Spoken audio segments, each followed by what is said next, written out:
Let's look at managing HIV/AIDS. Introduction. Managing HIV/AIDS is a complex task that requires multi-sectoral approach for efficacy. Let's look at voluntary counseling and testing services, in brackets VCT. Counseling is a critical part of voluntary counseling or VTC, as it involves understanding the patient's problems and providing solutions. VCT is an important strategy for managing HIV/AIDS and reducing its transmission. Kenya's national VCT program has 4 modules of service delivery, and these include integrated, standalone, community-based, and mobile. Let's continue with the different modules of VCT services. Integrated sites. The integrated one, this involves integrated sites. These are located within health facilities and they allow for easy referral to medical care services. Then we have stand-alone sites. The stand-alone sites have staff who are fully devoted to VCT and they make these services become more efficient. Then we have the community-based sites. The community-based sites integrate the VCT into other social services or the sole activity of a local community-based or faith-based organization. Meaning that the community-based, these are mostly found within the community or they could be run by a faith-based organization. Then we have the mobile sites. The mobile sites provide VCT services to remote or hard to reach communities, especially communities that are very deep in the villages. Let's look at the advantages of knowing HIV status. When you know your HIV status, or if an individual knows his or her HIV status, there is a peace of mind. There is a peace of mind, increased awareness of vulnerability, and also motivation to avoid the risky behavior. That is, if at all an individual is found negative. However, if you are found positive, then it means that here the way the management will be, the way the individual looks at himself will be quite different from an individual who has tested negative. So, access to appropriate health care, support services, and information about reducing transmission. If an individual is found positive, it means that this individual needs to go to the hospital such that he can be offered services that will help in reducing the HIV/AIDS virus. Number 3, opportunity to take control of one's life, make informed decisions, and plan for the future. That is, in case an individual is found positive, then it means that he has to plan for his life, he has to plan for the life of his children. In case they are in school, who will continue educating them? In case there are others who are still very young, who will continue taking care of them? It means generally the individual who has been found to be positive, he has to plan for his family in advance in case anything bad happens to him. Then normalizing the idea of testing can also help to reduce stigma, because if you tested negative, then it's well and good, because at times, human beings are funny. When they see you, maybe you have lost a lot of weight, maybe due to a certain illness, they may start pinpointing at you that you see how so and so has lost weight, maybe he's having the virus. But this could not be the case. Remember, there are certain other diseases which individuals may suffer from, and they try to lose a lot of weight.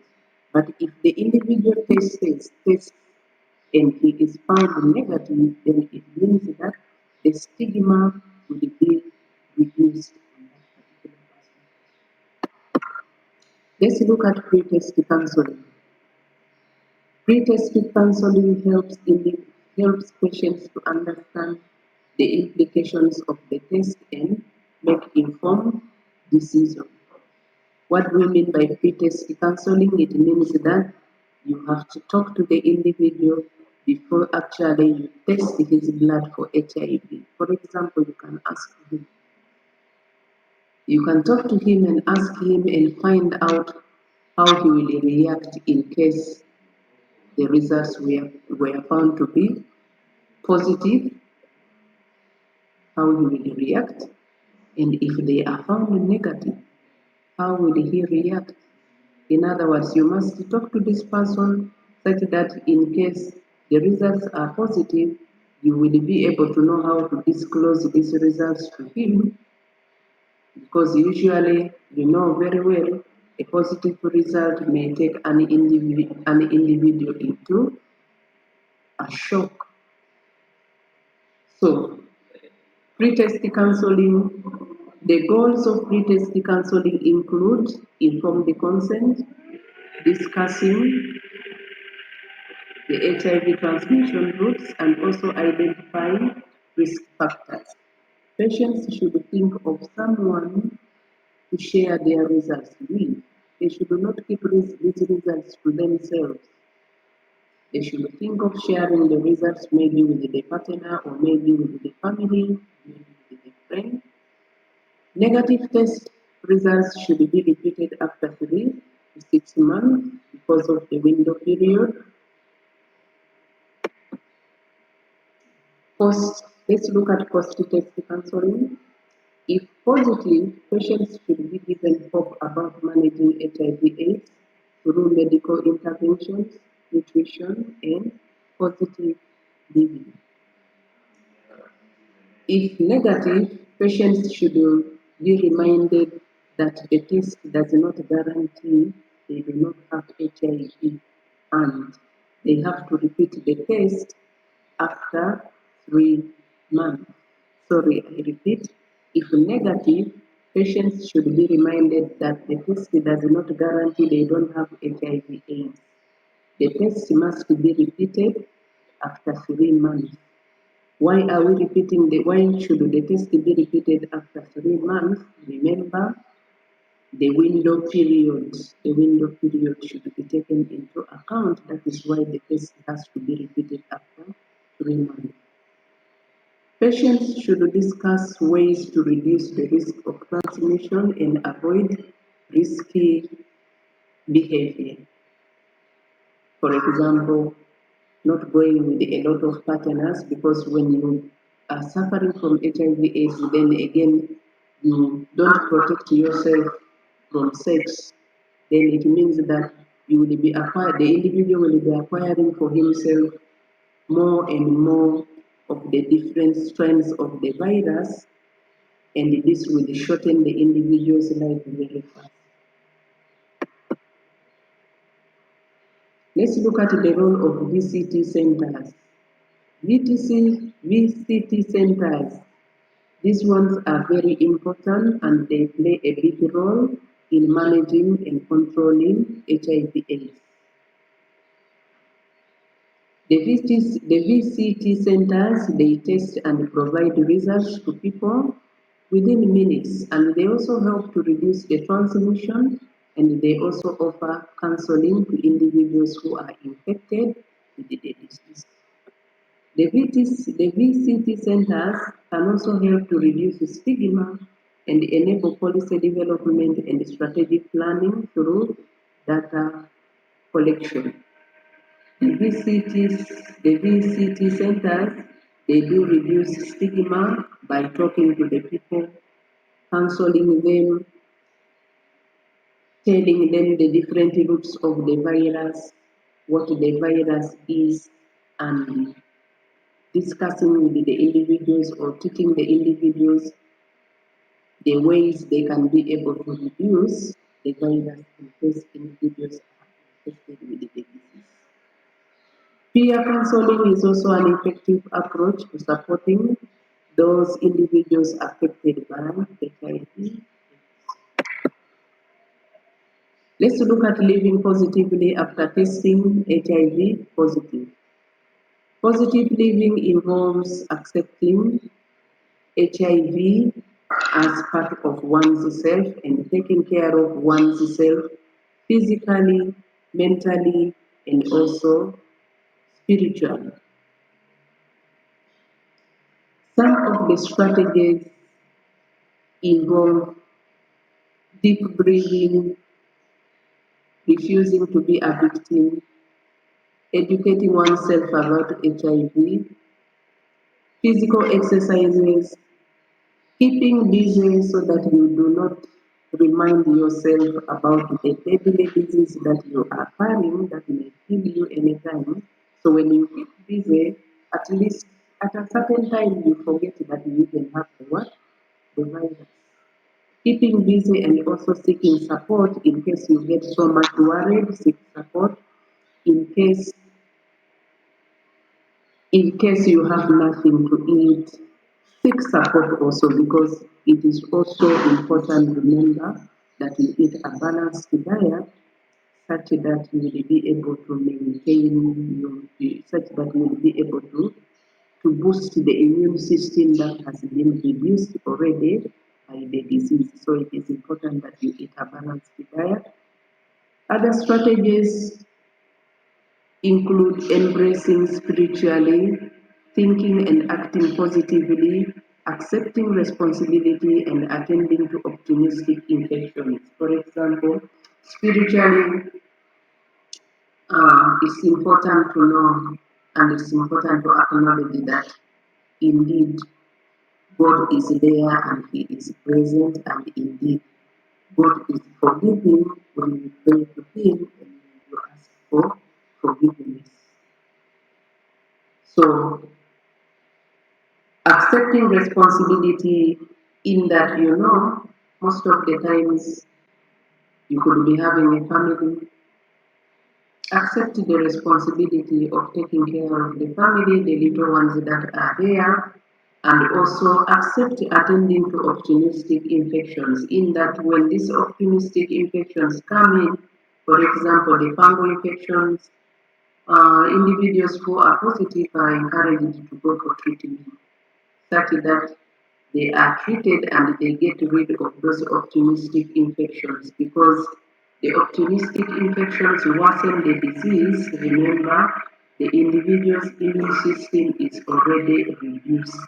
And then when the opportunistic infection is set in, they worsen the disease. So it is important that individuals who are suffering from the opportunistic infections, they must go in for treatment.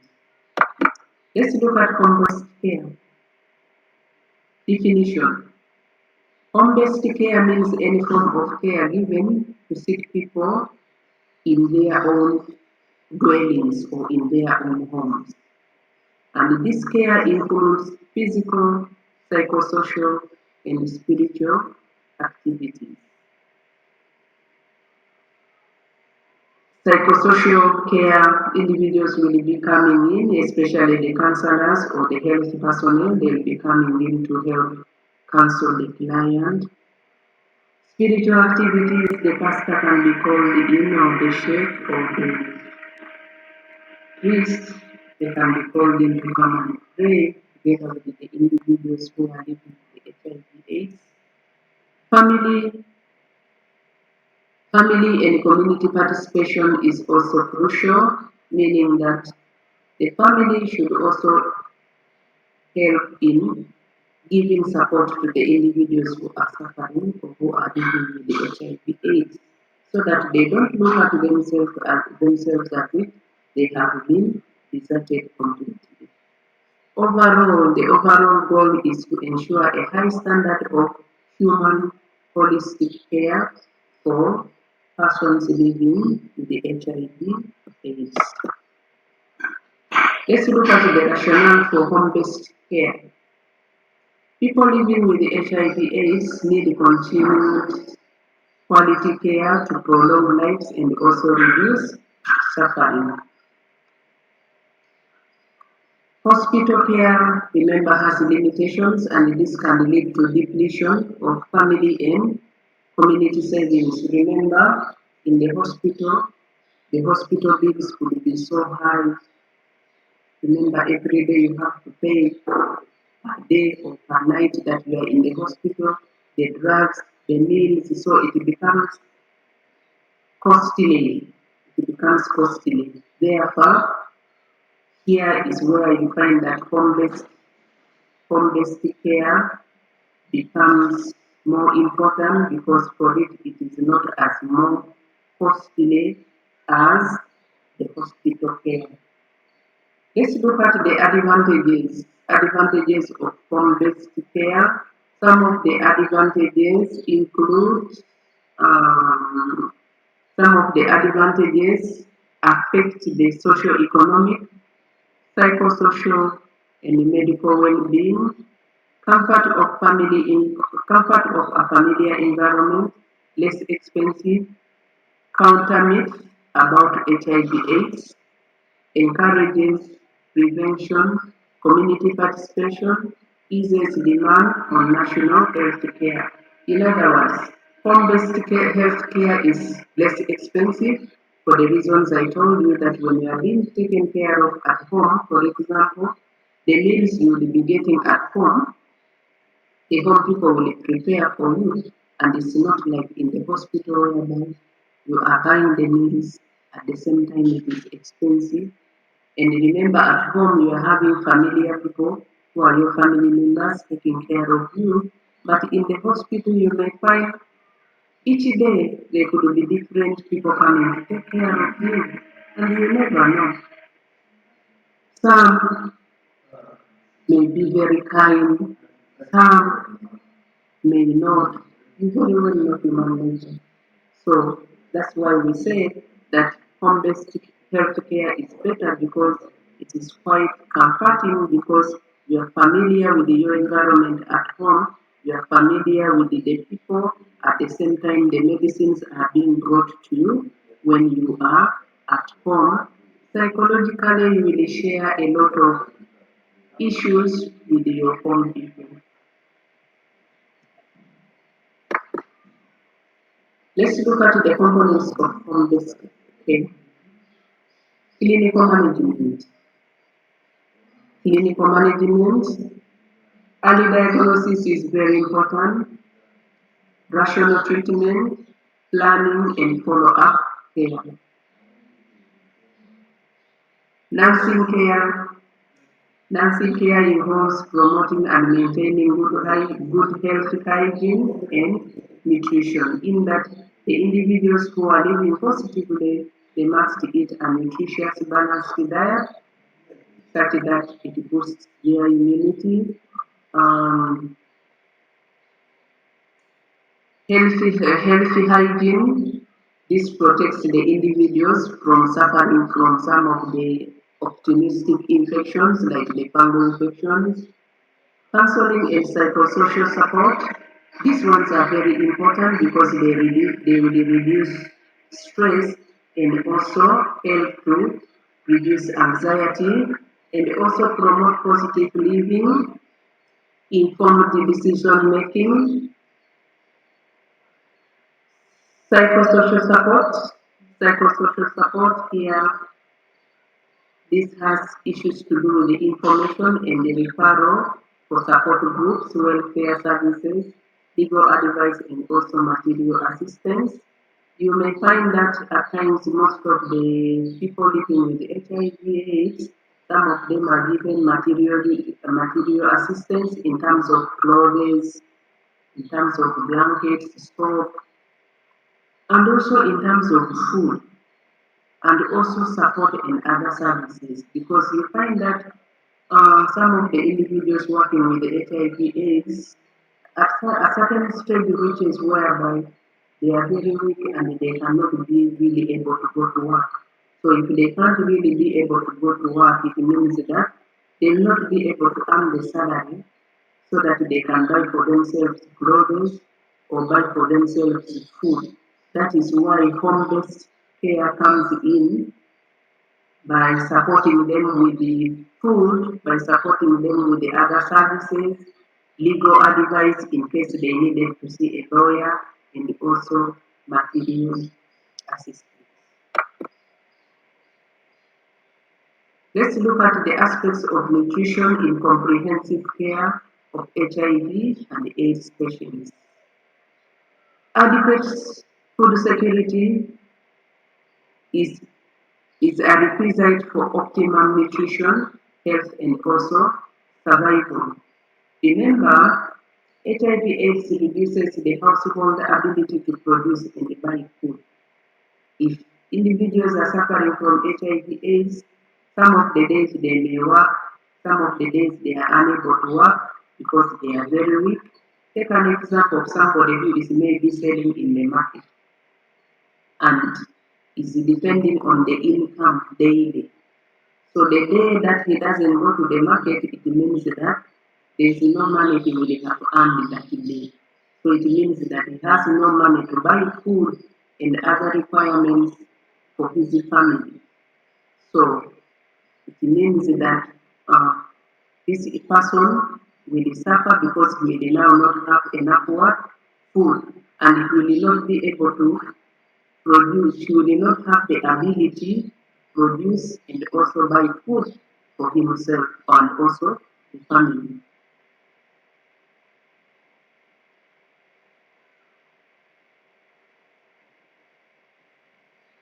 Malnutrition due to HIV/AIDS is linked to inadequate food intake, proper nutrient absorption, and also increased metabolism. Remember, when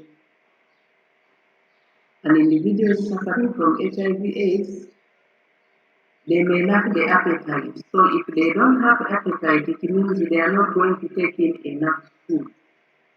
At the same time, if they are not taking in enough food, remember the element of diarrhea, and also nutrient absorption is very poor, and also the increased metabolism. This will all lead to malnutrition. Let's look at the advantages of good nutrition. Advantages of good nutrition include one, if you feed very well, if an individual suffering from AIDS feeds very well, it means that there will be an increase in immunity against the infections and also other diseases. Remember, good nutrition boosts the immune system. Good nutrition will also replace the lost micronutrients. Eating very well will also preserve and build up the muscle mass and delay the progression of HIV to AIDS. And this enables people living with HIV/AIDS to live active lives. Let's look at the principles of nutrition support for people living with HIV, for people living with AIDS. One, nutrition education and counseling. Individuals living with HIV/AIDS, they need to be counseled on what kind of foods they should eat. They need to be educated on the diet, balanced diet. The other principles include water and food safety interventions to prevent diarrhea. What do we mean here? We mean that the water they are using for drinking, it should be boiled such that boiling water prevents then from the waterborne diseases, and the food should be hygienically prepared. This would protect them from waterborne, this would prevent them from the waterborne diseases and also diarrheal diseases. Then the other principle is income generating activities to enable to enhance food security. People living with HIV/AIDS are encouraged to engage in income generating activities. For example, he can be helped to do a small business whereby he can be earning money on daily basis. For example, he can be selling maybe books or pencils on the street, and some people can buy by the way. So this will be able to earn him some money so that this will help him to buy the food he needs for himself and also the family. Nutrition supplementation. Nutrition supplementation, it is important that the relatives can also help if they have a farm at home. They can plant green vegetables. Remember, green vegetables are rich in vitamins and minerals. Meal designing and planning using locally available foodstuffs. The food which people living with HIV/AIDS should be varied. It should be balanced.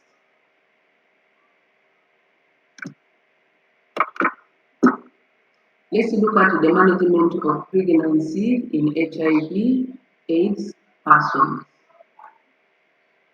Combination therapy has improved health of HIV positive women, and it has also reduced the risk of transmission from the mother to the baby.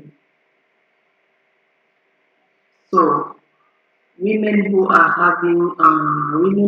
pregnant are encouraged to go and test for HIV, such that in case they are found positive, they can be started on antiretroviral drugs because the antiretroviral drugs reduce the risk of transmission of the disease from the mother to the baby.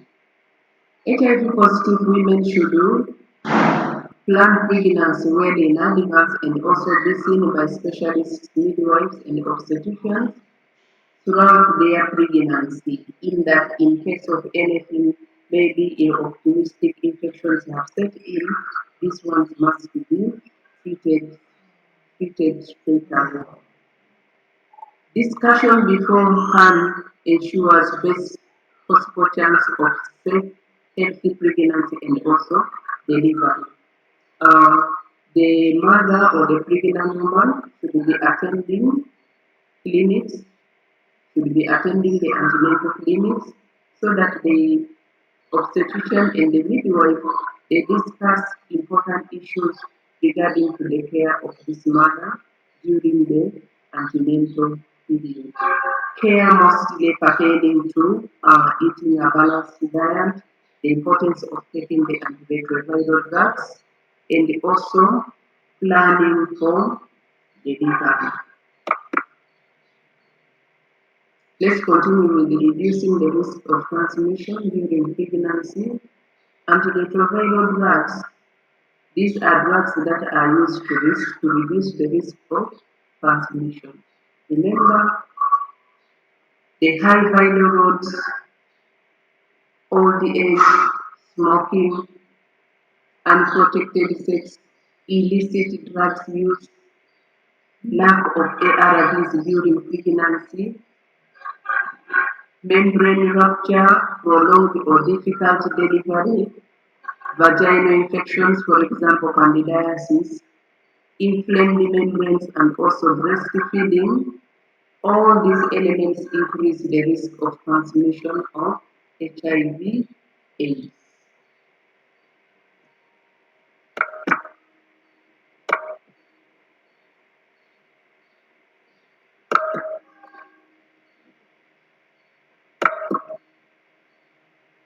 Let's continue with pregnancy and HIV/AIDS.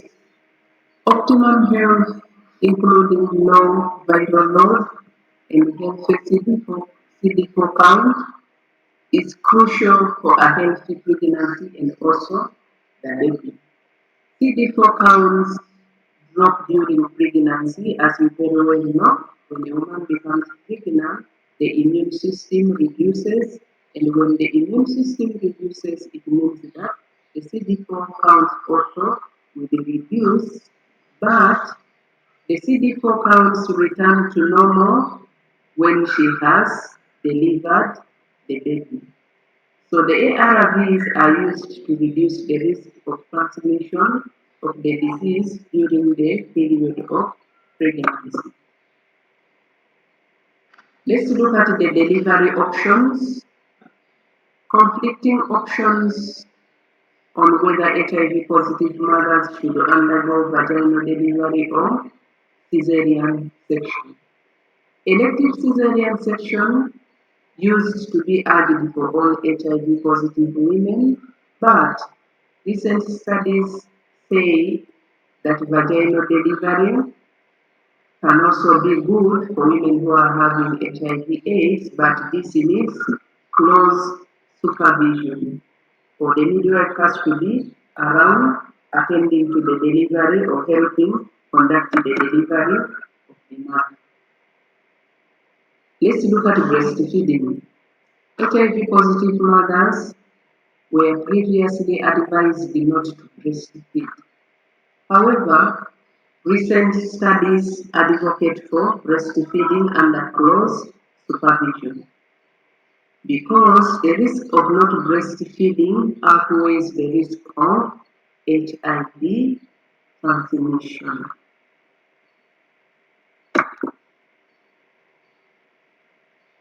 Let's look at testing babies for HIV. All babies born to HIV positive mothers should be tested for HIV. Initial testing is done at 48 hours old. Negative children are tested again at day 14, 48 weeks, and 16, 8, and 16 to 26 weeks. Two negative results after 6 months will confirm that the baby will confirm that the virus has not been transmitted.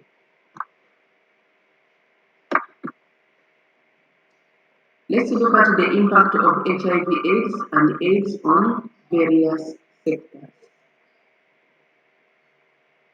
1. Demographic impact. HIV/AIDS slows population growth and reduces life expectancy. Remember, if there are so many individuals who are suffering from HIV/AIDS, then the rate at which the population is growing is going to be very slow.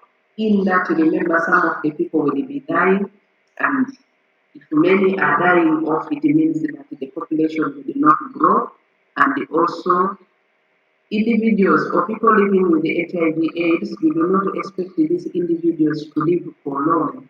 In other words, the life expectancy of the individuals will be short. Let's look at the impact on households.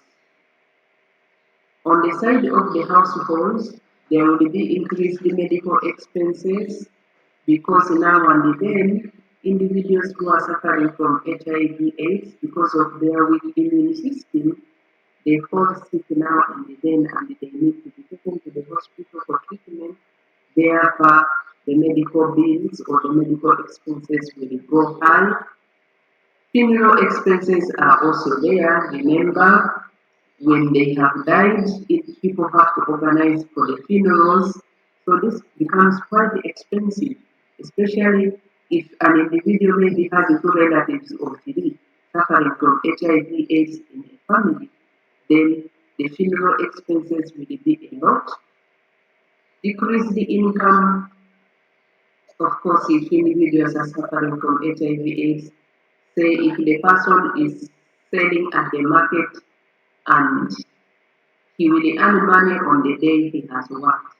But on the days whereby he has come weak, he has not worked as a result of disease, then he will not earn money that day. Therefore, the individuals will have reduced income. They will also lose their savings. They won't save enough because they have not been working. Some of the assets may be lost because he may decide to sell some of his assets such that he can be able to go and seek treatment, and most of them end up in poverty because they might have sold most of their assets because of issues to do with treatment expenses. Impact on the family setup. On the side of the family setup, there will be an increase in the number of orphans if very many patients have died as a result of HIV/AIDS. Of course, there will be quite a number of orphans that are left. Child-headed households. When the parents die, of course, now it means that these poor children who have been left when they are still children, they will now become the heads of the family, which is really very bad and it's really very painful. It's not good at all. There will be lack of basic needs and also decreased education and health services. Basic needs, if individuals are not working, it means that they cannot be afforded to buy the basic needs for their family and the rest of their other children.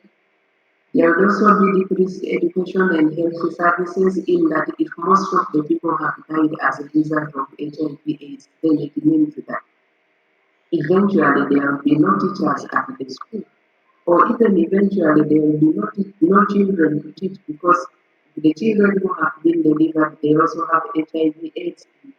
They also happen to die of. Then it means that there will be no teachers at school, there will be no students to teach, and also health services will not be there. For example, if a lot of health workers have been infected and they have died, then it means that there will be no health workers to offer health services to the other clients. Let's look at the impact on the industry and business sector. There will be increased absenteeism. This is because of the this is due to the fact that most of the time, because individuals have their immune system that is weak already, when they fall sick with any slight disease, maybe even if it is a flu, it will easily put the individual down and they will be absent from duties, they cannot work. So because they cannot work, there will be a decrease in the production, whether it is in an industry, whether it is in a business, the rate at which the production will now reduce because people are not working as a result of the disease. There will be reduced the number of employees and also declining profits. Of course, if most of the members are HIV positive and some of them have died, it means that the number of people working will be reduced definitely. And if the number of people working have reduced, then it means that the profits the industry was making or the profits the business was making, they will not be there anymore. Let's look at the impact on agriculture. On the side of agriculture, there will be low productivity because people don't have the energy to go and dig. At the same time, there is less land that will be cultivated. Why? Because people are weak as a result of the disease. Some of the people have died, and because some of the people have died and people are weak, crops that will be planted will be very few. Livestock production will also be very poor because there's nobody to take care of these animals, and people who are to dig or cultivate are very few. This will lead to food insecurity and eventually famine can also set in. Let's continue with the impact of HIV and AIDS on various sectors. Let's look at the impact on the education sector. There will be reduced number of teachers, maybe because some of them are sickly as a result of the disease, and maybe some of them have died. There will also be reduced number of students. This is because some of the students could have been delivered by mothers who were HIV positive and they also acquired HIV AIDS and they also end up dying. There will be poor performance in school. This is because if an individual is sick, it means that even mentally you cannot perform very well because of the sickness. So this will lead to a decline in the quality of education. Let's look at the impact on the health sector. There will be an increased demand for health services because people are sick, and there will also be a shortage of resources in the workforce and the reduced morale of health workers. This is because most of the health workers maybe will be sick as a result of HIV/AIDS. Some of them will have died off as a result of the disease, and the few who will be around will lack the morale to work because the disease is eating away a lot of people, so they will lose morale. Let's look at the impact of HIV/AIDS on the economic growth. There will be slow the labor supply because people are weak, they don't have the energy to work. Capital investment will also not be there because you will be investing in which people, of which people are already sick, some have already died, some are already demoralized as a result of disease. Then poverty will be set in, there will be decreased purchasing power because people will not have the interest to come and purchase. Most of the times they are funerals, most of the times they are thinking of their relatives who are sick, most of the times they are also worried, and there will be a deficient demand for goods and services, meaning that people are sick. If people are sick and there is also increased demand in the services, and most of these people are sick who could have done the work, then it means that everything is not okay in terms of health, in terms of economy, in terms of education. So really, HIV/AIDS is a pathetic disease and it is not good at all. Let's look at strategies to fight the spread of HIV/AIDS. One, public education campaigns. Campaigns need to be done in the public about HIV/AIDS, how HIV/AIDS is spread, how it can be prevented, and the importance of going for a test such that in case individuals are found positive, they are started on antiretroviral drugs, and if individuals are found negative, they are advised to continue living negatively. HIV/AIDS seminars and workshops should be held with regard to the disease, what HIV/AIDS is, how it is spread, how it can be prevented, and how it can be minimized. Mainstream the HIV/AIDS lessons in the formal education system, in the education system or in the curriculum. They should include the lectures concerning HIV/AIDS. These stigmatization campaigns, people should talk to others about HIV/AIDS, meaning that in case individuals are having HIV/AIDS, they should not pinpoint at them. Instead, these individuals should be encouraged to come and test, and also if found positive, they should be started on antiretroviral drugs. Pre-distribution of condoms, remember we said that condom use, consistent use of condoms is one of the methods of preventing people from HIV/AIDS and also sexually transmitted infections. Provision of treatment to HIV/AIDS patients, those ones who are suffering from the opportunistic infections, they should be treated, and other treatments, the antiretroviral drugs, Provision of voluntary counseling test centers all over the country. This should take care of the counseling, the pre-test and post-test counseling, and also support services. Discouragement of detrimental social cultural practices, for example, female genital mutilation. This should be discouraged because this is one of the roots of HIV transmission, especially when individuals are having sex and as a result of trauma due to the genital tract that has healed with scarification. This will lead to more spread of the HIV virus. Gender advocacy, poverty eradication, gender advocacy and poverty eradication. Remember, we said that uh, women should be encouraged to work so that they can be able to support themselves and not depend on the men economically.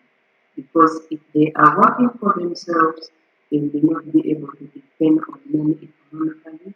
Even those ones who are working as sexual workers, they will stop they will stop the idea of being a sexual worker because if he's working, there's no need of going to do that work of being a sexual worker whereby it is a risky job and someone may end up getting HIV/AIDS. Let's look at new HIV infections in South Sudan. Heterosexual sex within a union or regular partnership. Heterosexual sex within a union or regular partnership, casual heterosexual, casual heterosexual sex, sex workers and clients, men who have sex with men and prisoners, injecting drug use, health facility related. All, all the above, the heterosexual sex within a union or regular relationship. If individuals are not well protected, this can lead to HIV/AIDS. Casual heterosexual intercourse can also lead to HIV/AIDS if individuals are not well protected. Sex workers and clients also, if they don't protect themselves very well, this can lead to HIV/AIDS. Men with the men sex and also prisoners, they have a high risk of HIV/AIDS, and also people who use drugs. Remember, at times they may share the injections. This one can also lead to HIV/AIDS, and also facility related, especially if the health workers don't protect themselves very well when they are carrying out some of the procedures in the hospital. Let's look at the burden of HIV/AIDS mortalities in South Sudan. High prevalence. The high prevalence, South Sudan has one of the highest HIV/AIDS prevalence rates in sub-Saharan Africa, with an estimated 2.5% of adults living with HIV/AIDS. Lack of awareness. There is a lack of awareness and knowledge about HIV/AIDS. This is widespread and it often leads to stigma, discrimination, poor health-seeking behaviors. There's also limited access to treatment. Remember, only a small number of people living with HIV/AIDS have access to the antiretroviral therapy. This is due to limited availability and also accessibility of health facilities.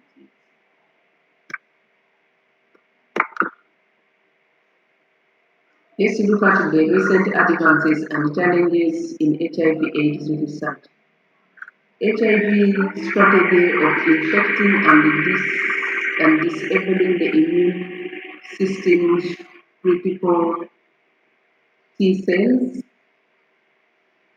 HIV has been broken into two types, the subtypes and also the strains. And then phylogenetic studies, research on HIV prevention approaches, research and treatment and management of HIV/AIDS, three main classes of drugs used for HIV, and research on HIV/AIDS and vaccine.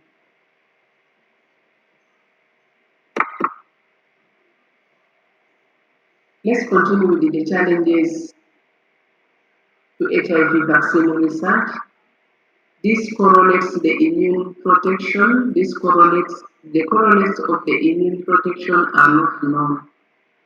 The relevance of more than 9 genetic subtypes of HIV to vaccine development still remains uncertain. It is not clear.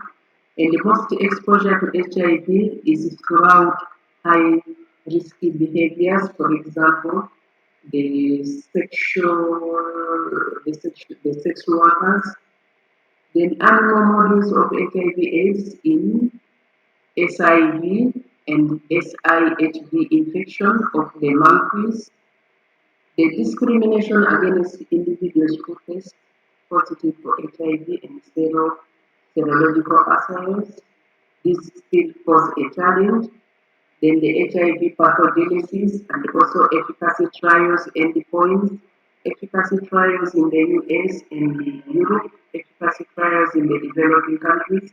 These ones are still posing a challenge to the HIV research. Let's look at HIV,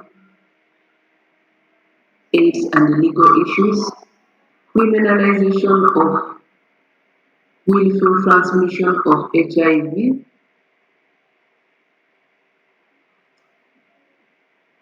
Criminalization of willful transmission of HIV.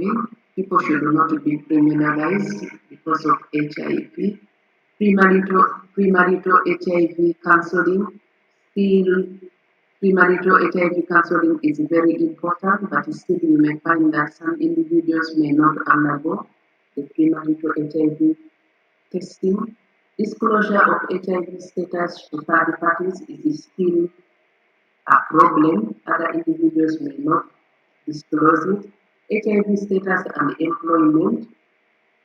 There are also still problems with HIV status and employment, although the entire world says that even if an individual is found positive, they should not be tested out from their jobs. They should be allowed to continue to work and they should be supported.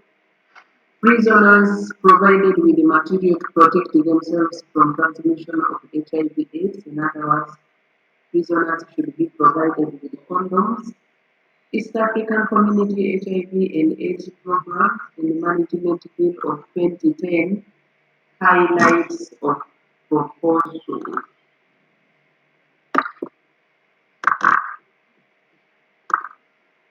Let's continue with the HIV/AIDS ethical issues.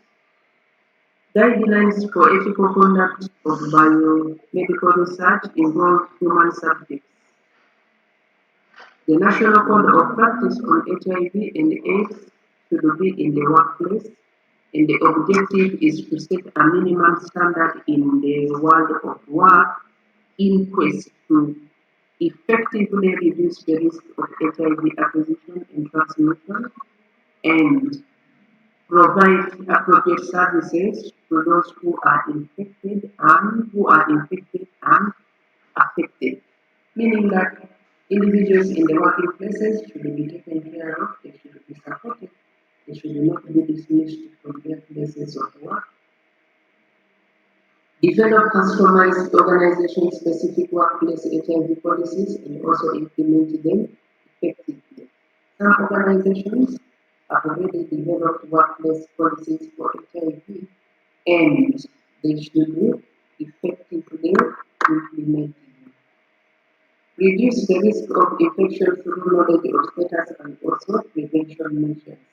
Individuals who are having HIV/AIDS, they are encouraged to disclose their status and do not hide so that they can be able to be given support. Let's look at human highlights, human rights principles relevant to HIV/AIDS. The human rights principles relevant to HIV/AIDS include one of the following: non-discrimination, equal protection, and equality before the law. If an individual is suffering from HIV/AIDS, they should not be discriminated, they should be equally protected like the other people, and they should be looked equally like other people. People suffering from HIV/AIDS, according to the human rights principle relevant to HIV/AIDS, life, the highest attainable standard of physical and mental health. Individuals suffering with HIV/AIDS must be given or must be offered the highest standard of physical and mental health.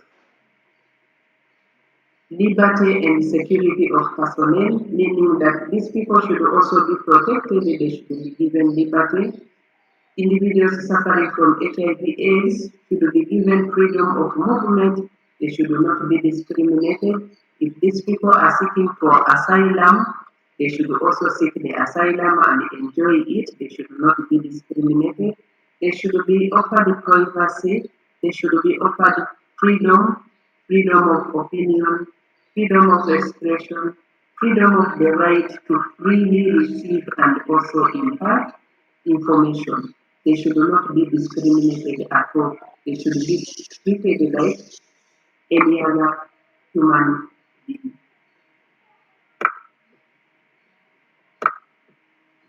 Let's continue with the human rights principle relevant to HIV/AIDS. Individuals suffering from HIV/AIDS should have freedom of associating with other people. They should not be discriminated. These individuals should be allowed to continue with their work. They should not be obstructed from working because they suffer from HIV/AIDS. These individuals are also allowed to marry in case they have found a family. They also have the right to marry. Individuals suffering from HIV/AIDS should have equal access to education. It does not mean that because they are HIV positive, they should not be educated, they should not be given sponsorship. They also have equal rights to education.